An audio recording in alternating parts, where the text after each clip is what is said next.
Jacqueline Cheever was not known for her good humor, particularly when receiving unpleasant news, and the daily conference call with the various NASA center directors under her frequently involved unpleasant news.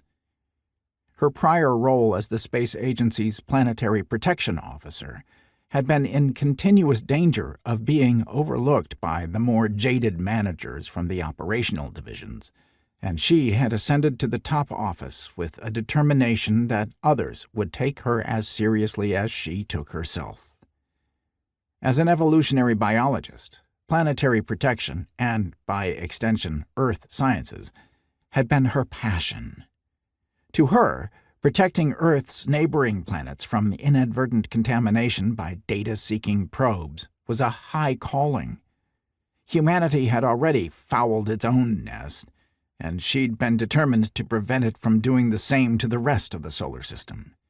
As NASA administrator, Dr. Cheever was in a position to make her priorities everyone's, if she could just keep them corralled into doing their jobs. It surprised her how often that required intervention. As the project manager from Goddard droned on about the latest snags in the Climate Change Action Plan, Cheever became visibly displeased, her sharp features exaggerated by the taut bun of her jet-black hair. "I need to emphasize the CCAP team is meeting all project goalposts," the portly engineer insisted. "From our perspective, Project Sunshade is on track."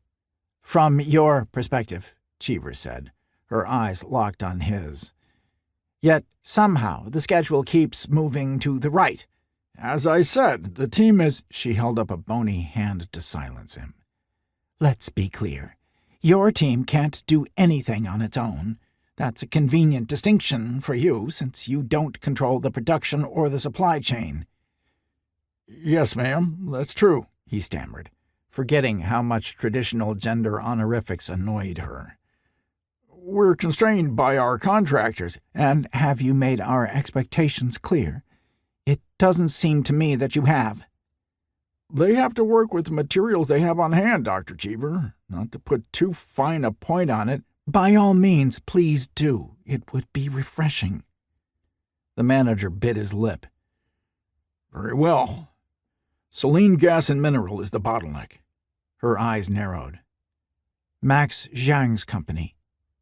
They had never been as committed to the Sunshade project as she'd liked, and now their slowdowns were threatening the entire global cooling program. Cheever was continually appalled at how many in the mining and petroleum industries refused to treat climate change with the urgency it deserved, including the off-worlders like Zhang. "Their enthusiasm for this project has always been suspect," she groused.